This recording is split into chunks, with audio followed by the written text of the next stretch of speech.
أعمالنا من يهده الله فلا مضل له ومن يضلله فلا هادي له ونشهد أن لا إله إلا الله وحده لا شريك له ونشهد أن سيدنا ونبينا وشفيعنا وسندنا وإمامنا ومولانا محمدا عبده ورسوله أما بعد فأعوذ بالله من الشيطان الرجيم بسم الله الرحمن الرحيم شهر رمضان الذي أنزل فيه القرآن هدى للناس وبينات من الهدى والفرقان فمن شهد منكم الشهر فليصم ومن كان مريضا أو على سفر فعدة من أيام أخر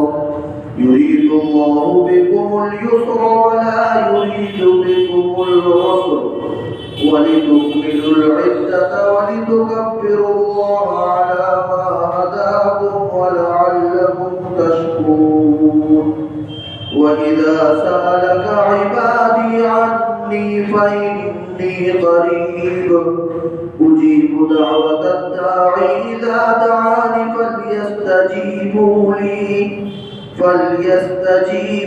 لي وليؤمنوا بي لعلهم يرشدون آمنت بالله صدق الله مولانا العظيم وصدق رسوله النبي الكريم ونحن على ذلك من الشاهدين والشاكرين والحمد لله رب العالمين. برادران عزیز اور بزرگان محترم، گزشتہ ہفتے روزوں کا بیان شروع ہوا. اللہ رب العزت والجلال نے روزوں کی فرضیت کو بیان فرمایا. آنے والی آیتوں میں روزے کے مختلف متنوع مقام بیان کیے جا رہے ہیں. جیسا کہ اس سے پہلے یہ بات آئی گزشتہ ہفتے جب اللہ رب العزت والجلال نے فرمایا کہ روزہ یہ چند دنوں کے لیے، یعنی اگر تمہیں مشقت اٹھانی پڑ رہی ہے، تمہیں پریشانی اٹھانی پڑ رہی ہے، تو یہ یاد رکھو کہ ایام معدودات، یہ چند دنوں کی بات ہے. تو وہ چند دن کتنے دن ہیں اس کا بیان ہم ان آیتوں میں ہے، اور مزید کچھ احکام ان آیتوں میں بیان کیے گئے ہیں. جو آیتیں میں نے آپ حضرات کے سامنے بھی تلاوت کی، ان کا ترجمہ کر لیتے ہیں، پھر ان کی تھوڑی سی تشریح انشاءاللہ آپ کو توفیق سے اعوذ باللہ من الشیطان الرجیم. پناہ چاہتا ہوں میں اللہ کی شیطان مردود سے. بسم اللہ الرحمن الرحیم. شروع کرتا ہوں اللہ کے نام سے جو بہت مہربان ہے اور سب پر ہے. شهر رمضان الذي أنزل فيه القرآن هدى للناس وبينات من الهدى والفرقان. رمضان کا مہینہ وہ مہینہ ہے جس میں قرآن کو نازل کیا گیا. اس قرآن کو جو لوگوں کے لیے ہدایت ہے اور ایسی روشن نشانیوں کا حامل ہے جو ہدایت کا راستہ بھی دکھلاتی ہے اور حق اور باطل کے درمیان دو ٹوک فیصلہ کرنے والی. فمن شہد منکم الشہر فلیصم. تو تم میں سے جو بھی رمضان کا مہینہ پائے تو اس کے اوپر ضروری ہے، فرض ہے کہ وہ اس کا روزہ رکھے. ومن كان مريضا أو على سفر فعدة من أيام أخر. اور جو شخص بیمار ہو یا مسافر ہو تو وہ دوسرے دنوں میں سے ان کی تعداد پوری کرے. یرید اللہ بکم اليسر ولا یرید بکم العسر. اور اللہ تمہارے لیے آسانی چاہتا ہے، اللہ تمہارے لیے تنگی پیدا نہیں کرنا چاہتا، تم کو مشقت میں نہیں ڈالنا چاہتا. وَلِتُكْمِلُوا الْعِدَّةَ وَلِتُكَبِّرُوا اللَّهَ عَلَى مَا هَدَاكُمْ. اور تم کو چاہیے کہ تم مدت کو پورا کرو اور اللہ کی بڑائی بیان کرو اس بات پر کہ اس نے تمہیں ہدایت دی. وَلَعَلَّكُمْ تَشْكُرُونَ. تاکہ تمہارا شمار شکر گزار بندوں میں ہو جائے. وَإِذَا سَأَلَكَ عِبَادِي عَنِّي فَإِنِّي قَرِيبٌ. اور آپ سے جب میرے بندے میرے بارے میں سوال کریں تو آپ کہہ دیجیے کہ میں بہت قریب ہوں. اجیب دعوت الداعی اذا دعان، اتنا قریب کہ جب وہ مجھے پکارتے ہیں تو میں ان کی پکار سنتا ہوں. فَلْيَسْتَجِيبُوا لِي وَلْيُؤْمِنُوا بِي، تو بندوں کو بھی چاہیے کہ وہ میرے حکم کو قبول کریں، میری پیروی کریں اور میرے اوپر ایمان لائیں. لَعَلَّهُمْ يَرْشُدُونَ، تاکہ وہ ہدایت یافتہ ہوں. یہ ان آیات کا ترجمہ ہے. جیسا کہ میں نے عرض کیا کہ پیچھے یہ بات آئی تھی جب روزوں کا حکم آیا تو اللہ رب العزت والجلال نے بیان فرمایا کہ یہ چند دنوں کی بات ہے، تو وہ چند دن کتنے دن ہیں یہ کیسے پتہ چلے گا؟ تو اس کا ذکر آ رہا ہے. اللہ فرمایا شہر رمضان، یہ جو چند دن ہیں یہ رمضان کا مہینہ ہے. یعنی جو چند دنوں میں تمہارے اوپر روزے فرض کیے گئے وہ رمضان کا مہینہ ہے، جس کے ایام میں تمہارے اوپر روزے فرض کیے گئے. اور رمضان کا مہینہ کیا ہے؟ رمضان کے مہینے کی خصوصیت کیا ہے؟ رمضان کے مہینے کا مقام و مرتبہ کیا ہے؟ اس کی عظمت کیا ہے؟ وہ اللہ رب العزت والجلال نے اس کی صفت بیان فرمائی کہ الذی انزل فیہ القرآن، رمضان کا مہینہ وہ مہینہ ہے جس کے اندر قرآن کریم کو نازل کیا ہے. رمضان کا مہینہ وہ مہینہ ہے جس کے اندر قرآن کریم کو نازل کیا گیا. تو یہ رمضان کی صفت اللہ رب العزت والجلال نے بیان فرمائی. اور یہ تو ہر مسلمان جانتا ہے کہ قرآن جو ہے وہ دفعاتاً نبی کریم صلی اللہ علیہ وسلم پر یعنی یک بارگی نہیں اترا، بلکہ تھوڑا تھوڑا کر کے جیسے ضرورت پیش آتی گئی ویسے اللہ رب العزت والجلال تھوڑا تھوڑا کر کے قرآن کریم کے حصوں کو نبی کریم صلی اللہ علیہ وسلم پر اتارتے گئے. تھوڑا تھوڑا کر کے قرآن کریم پورا 23 سال میں اترا ہے. تو یہ کیا مطلب ہے کہ رمضان کے مہینے میں اللہ نے نازل کیا؟ اس کے دو مطلب ہو سکتے ہیں. پہلا مطلب تو یہ کہ پورا قرآن لوح محفوظ میں تھا. تو اللہ رب العزت والجلال نے رمضان کے مہینے میں اور شب قدر کی رات میں پورے قرآن کو یکبارگی لوح محفوظ سے آسمان دنیا پر اتار دیا. یعنی جو آسمان دنیا ہے اس کے اوپر اللہ رب العزت والجلال نے اتار دیا لوح محفوظ سے آسمان دنیا پر رمضان کے مہینے میں اور شب قدر کی رات میں، جس کو اللہ نے ليلۃ اس کی سورہ قدر میں بھی ارشاد فرمایا انا انزلناه فی لیلۃ القدر، کہ میں نے قرآن کریم کو لیلۃ القدر میں نازل کیا. تو اس سے پتہ چلتا ہے کہ رمضان کے مہینے میں اور شب قدر کی رات میں اللہ رب العزت والجلال نے لوح محفوظ سے آسمان دنیا پر اتار دیا، فرشتوں کے حوالے کر دیا. اور پھر اس کے بعد حضرت جبرائیل علیہ السلام جیسے ضرورت پڑتی گئی اللہ کے حکم سے قرآن کریم کے مختلف حصوں کو نبی کریم صلی اللہ علیہ وسلم کے اوپر نازل کرتے رہے. ایک مطلب تو یہ ہے. دوسرا مطلب یہ ہے کہ قرآن کریم اترا تو 23 سال میں ہے، لیکن اس کی وحی کی شروعات جو ہے وہ رمضان کے مہینے میں ہوئی. یعنی جو پہلی مرتبہ غار حرا میں نبی کریم صلی اللہ علیہ وسلم کے اوپر وحی نازل ہوئی اقرأ باسم ربک الذی خلق، جو جبرائیل علیہ السلام لے کر کے آئے، تو جو وحی کا نزول شروع ہوا یعنی اسٹارٹنگ جو ہوئی وہ رمضان کے مہینے میں ہوئی. اترا تو 23 سال میں، لیکن اس کی نزول کی ابتدا جو ہوئی وہ رمضان المبارک کے مہینے سے. اس کے آگے اللہ رب العزت والجلال قرآن کریم کے وصف کو بیان فرما رہے ہیں. یہ تو رمضان کی صفت بیان فرمائی کہ رمضان کی صفت کیا ہے. آگے اللہ قرآن کی صفت بیان فرما رہے ہیں کہ قرآن کیا ہے. اللہ فرما رہا ہے ھدی للناس، قرآن لوگوں کے لیے ہدایت. یہ آپ نے جب سورہ بقرہ کی ہم نے تفسیر بالکل شروع کی تو شروع میں ہی آیا تھا، بالکل شروع کی آیتوں میں آیا تھا ھدی للمتقین، آیا تھا کہ قرآن متقیوں کے لیے ہدایت ہے. اب یہاں پر آیا ہے کہ ھدی للناس، قرآن لوگوں کے لیے ہدایت ہے. مطلب کیا ہے؟ مطلب یہ ہے کہ قرآن ہدایت تو ہر انسان کے لیے ہے. قرآن میں ہدایت تو ہر انسان کے لیے ہے، متقیوں کے لیے بھی، گناہگاروں کے لیے بھی، مومنوں کے لیے بھی، کافروں کے لیے بھی، ہر ایک کے لیے ہدایت ہے. قرآن ہر ایک کو روشنی دکھاتا ہے قرآن، لیکن اس سے فائدہ متقی لوگ اٹھاتے ہیں، اس سے فائدہ متقی لوگ اٹھاتے ہیں. اس لیے وہاں فرمایا ھدی للمتقین، متقیوں کے لیے ہدایت ہے، اور یہاں فرمایا ھدی للناس، لوگوں کے لیے ہدایت ہے. دونوں آیتوں کا مطلب یہ ہے کہ ہدایت تو سب کے لیے ہے، لیکن اس ہدایت سے فائدہ اللہ سے جو لوگ ڈرتے ہیں، جن کے اندر تقویٰ ہوتا ہے، جو پرہیزگار ہوتے ہیں، وہی قرآن کریم سے فائدہ اٹھاتے ہیں. ایک تو قرآن کریم کی یہ صفت بیان فرمائی کہ لوگوں کے لیے ہدایت ہے. دوسرا بیان فرمایا وَبَيِّنَاتٍ مِّنَ الْهُدَىٰ وَالْفُرْقَانِ، یہی نہیں کہ صرف لوگوں کے لیے ہدایت ہے، بلکہ قرآن کریم ایسی صفات کا حامل ہے اور ایسی صفات اپنے اندر لیے ہوئے ہے کہ جو ہدایت کی رہنمائی بھی کرتی ہے، یعنی ہدایت کا راستہ بھی دکھلاتی ہے، اور ساتھ ہی ساتھ حق اور باطل کے درمیان دو ٹوک فیصلہ کر دیتی ہے.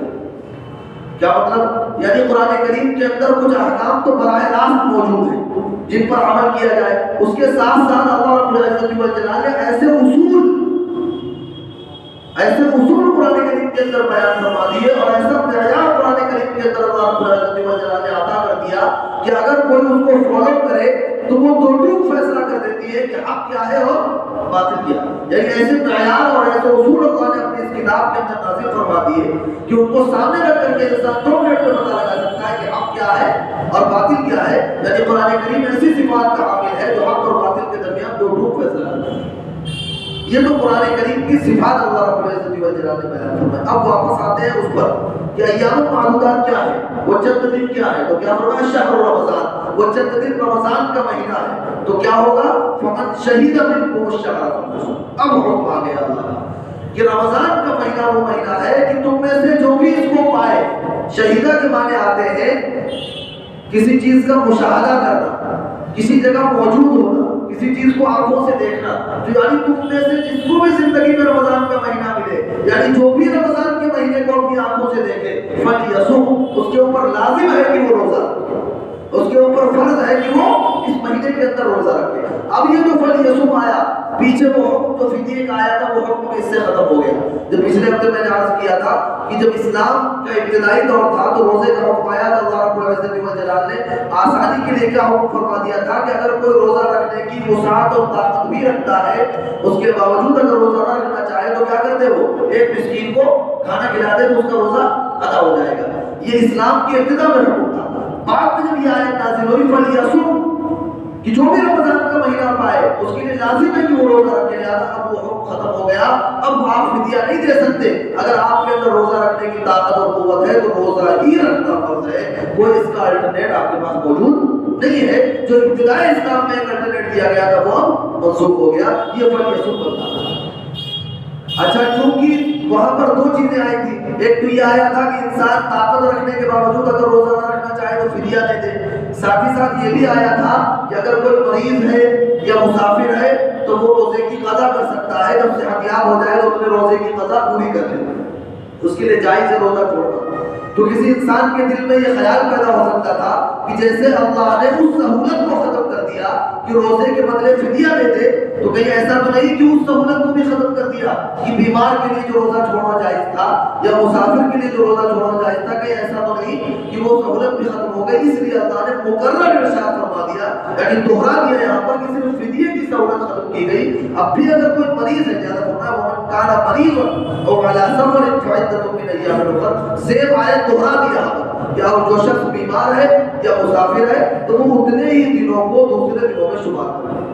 یعنی یہ رخصت ابھی بھی باقی ہے کہ اگر کوئی رمضان کے مہینے میں اتنا بیمار ہے تو اس کو کوئی صحیح طبیب، حاذق اور ماہر ڈاکٹر یہ کہہ دے کہ اگر تم روزہ رکھو گے تو تمہاری بیماری بڑھ جانے کا اندیشہ ہے، یا کوئی 48 میل سے زیادہ کا سفر کر رہا ہے تو اس کے لیے ابھی بھی اجازت ہے اس بات کی کہ وہ روزہ چھوڑ دے اور بعد میں جتنے روزے اس کے چھوٹے اتنے روزے بعد میں پورے کر لے۔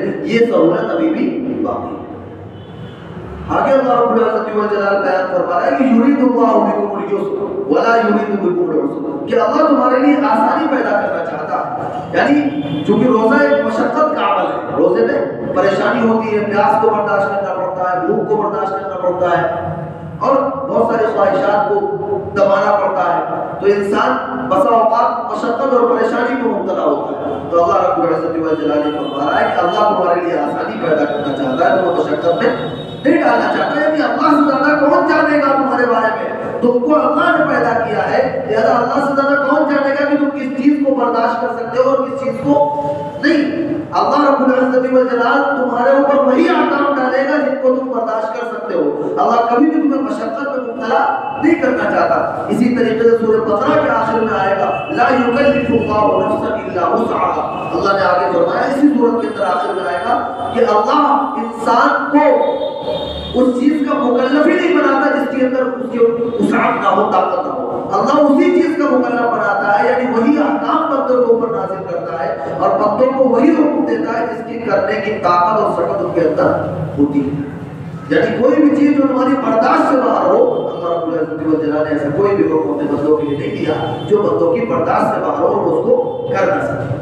اسی لیے اللہ فرما رہا ہے یرید اللہ بکم اليسر، اللہ تمہارے لیے آسانی پیدا کرنا چاہتا ہے، ولا یرید بکم العسر، تمہیں تنگی میں اور مشقت میں مبتلا کرنی چاہیے۔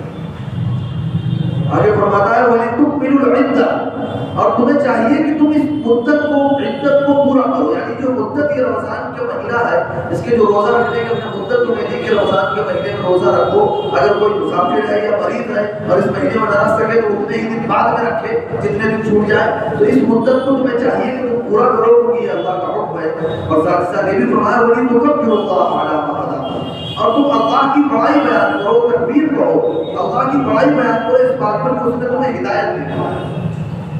اس کے دو معنی ہیں، ایک تو یہ کہ اللہ کی بڑائی بیان کرو، یعنی رمضان المبارک کا مہینہ وہ مہینہ ہے اور اس کی ساعتیں اتنی مبارک ساعتیں ہیں کہ اس کے مہینے کے اندر صبح و شام اٹھتے بیٹھتے چلتے پھرتے تم اللہ اکبر کہتے رہو، اللہ کی بڑائی بیان کرتے رہو، اس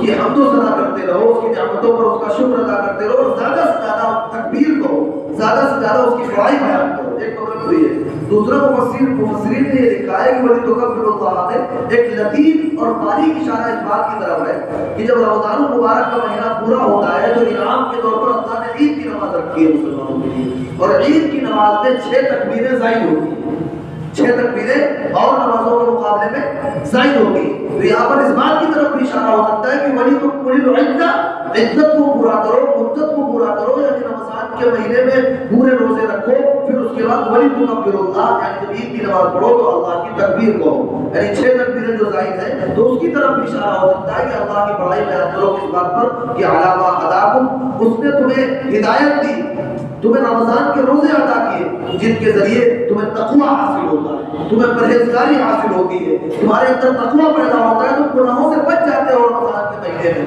تمہاری دنیا بھی سنور جاتی ہے اور تمہاری آخرت بھی سنور جاتی ہے۔ تو اللہ نے تمہیں ہدایت دی، اس بات پر تم اس کا شکر ادا کرو، لعلکم تشکرون، اور ایسا کیوں کرو تم؟ تاکہ تمہارا شمار شکر گزار بندوں میں ہو جائے۔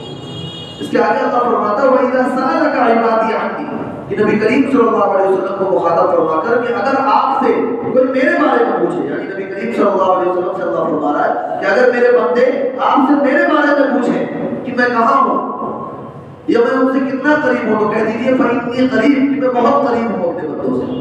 اللہ فرما رہا ہے نبی کریم صلی اللہ علیہ وسلم سے کہ اگر میرے بندے میرے بارے میں پوچھیں تو اس سے کہہ دیجیے فَإِنِّي قریب، میں اپنے بندوں سے بہت قریب ہوں، اجیب دعوت الداعی اذا دعان، میرے بندے جب مجھے آواز دیتے ہیں تو میں ان کی آواز کو سنتا ہوں، جب وہ مجھے پکارتے ہیں تو میں ان کی پکار کو سنتا ہوں، جب مجھے آواز دیتے ہیں، مجھ سے مطالبہ کرتے ہیں، مجھ سے مانگتے ہیں، مجھ سے سوال کرتے ہیں تو میں اس کو سنتا ہوں۔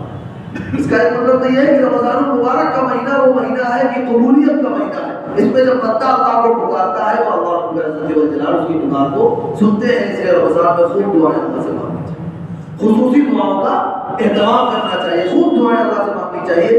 اللہ رمضان کے مہینے میں بندوں کی دعاؤں کو سنتے ہیں، بندے کی آواز کو سنتے ہیں، اس کا جواب دیتے ہیں، اس لیے خوب دعاؤں کا اہتمام اللہ رب العزت والجلال سے کرنا چاہیے۔ دوسرا مطلب یہ بھی ہے کہ وَلِتُكْمِلُوا الْعِدَّةَ، کہ اس مدت کو پورا کر لو۔ تو کسی کے ذہن میں سوال ہو سکتا ہے کہ رمضان میں تو اللہ دعاؤں کو قبول کرتا ہے، کیا رمضان کے بعد بھی اللہ سنتا ہے؟ تو یہ بھی مطلب ہے کہ اللہ فرما رہا ہے کہ رمضان میں تو سنتا ہی ہوں، رمضان کے علاوہ بھی میں بندوں سے قریب ہوں، اس کے علاوہ بھی اگر کوئی مجھے پکارے اور مجھے آواز دے، مجھ سے مانگے تو بھی میں اس کی آواز کو سنتا ہوں، اس کا جواب دیتا ہوں، جو مجھ سے مانگتا ہے اس کے مطالبے کو پورا کرتا ہوں۔ شرط یہ ہے کہ وہ اللہ کی رضا کے مطابق ہو اور بندے کے لیے مفید ہو، وہ وہی چیز اللہ عطا کرتا ہے، اگر وہ بندے کے حق میں بہتر نہ ہو پھر اللہ اس سے بہتر چیز اس کے لیے مقدر فرما دیتا ہے اور اس کا فیصلہ فرما دیتا ہے۔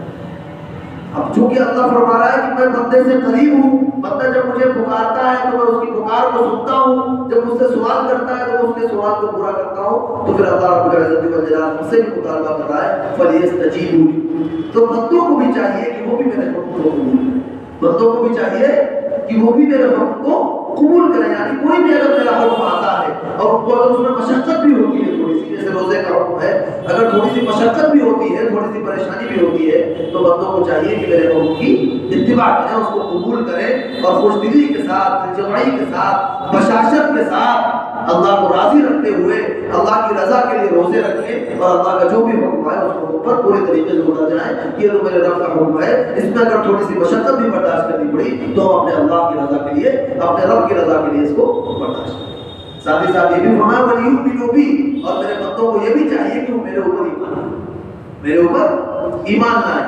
یعنی ایمان ایک جزء لازم ہے، ایمان ہوگا تو روزے قبول ہوں گے، ایمان ہوگا تو نمازیں قبول ہوگی، ایمان ہوگا تو اعمال قبول ہوں گے۔